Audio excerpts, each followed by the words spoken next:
15-kratni državni prvak, vodilno moštvo te jubilejne 30. sezone Prve lige Telekom Slovenije.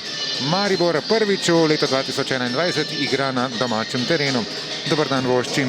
Nasprotnik pa Bravo, ki je lani ta čas dosegel svojo sploh prvo zmago to v Ljudskem vrtu. Repas, Rudi Požek Vancaš.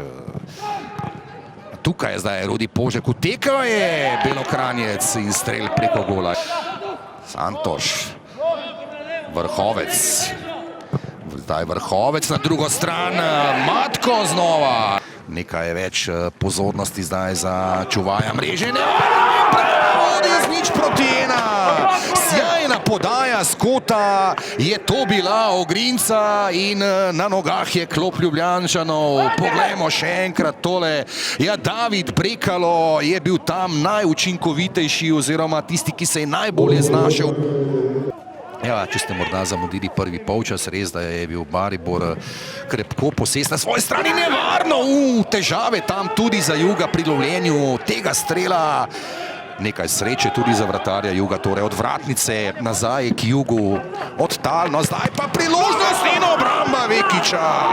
Mariborčanov je ta 23-letni nogometaš, no zdaj pa nevarno in brani Jug, tokrat pa se je toda Kolmanič, sedmi kot za Maribor, žoga leti v kazenski prostor, strel z glavo in izenačenje. Torej danes že drugič z glavo vidimo gol in Pichler za 1:1. Torej danes lahko rečemo,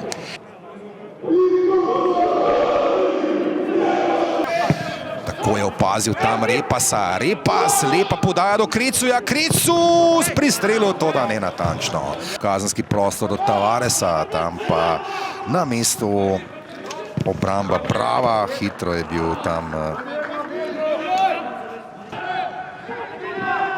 Drkušič in Brekalo danes kar predsejkrat že rešujeta situacije. Strel proti vratom in celo mislim, da je žoga oplazila tam levo vratnico Juga. Gregor Bajde danes šele tretjič v prvenstvu vstopa v igro. No, zdaj pa priložnost Tučić in vratnica. Kaj je zdaj zapravil Milan Tučić?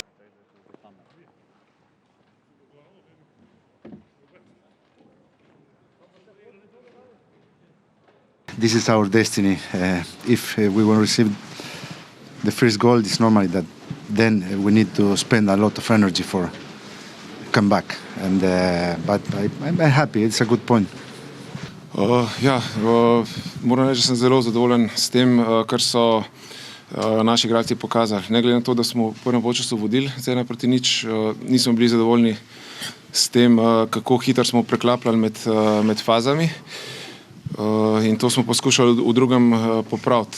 Res je pa Maribor stopil na plin, prevzel pobudo, imel eno čisto priložnost, Vekič odlično branil, mi smo imeli pa zaključno žogo v zadnjih sekundah tekme in pravično je, da je zdaj neodločen, ampak je pa škoda, da nismo zabili.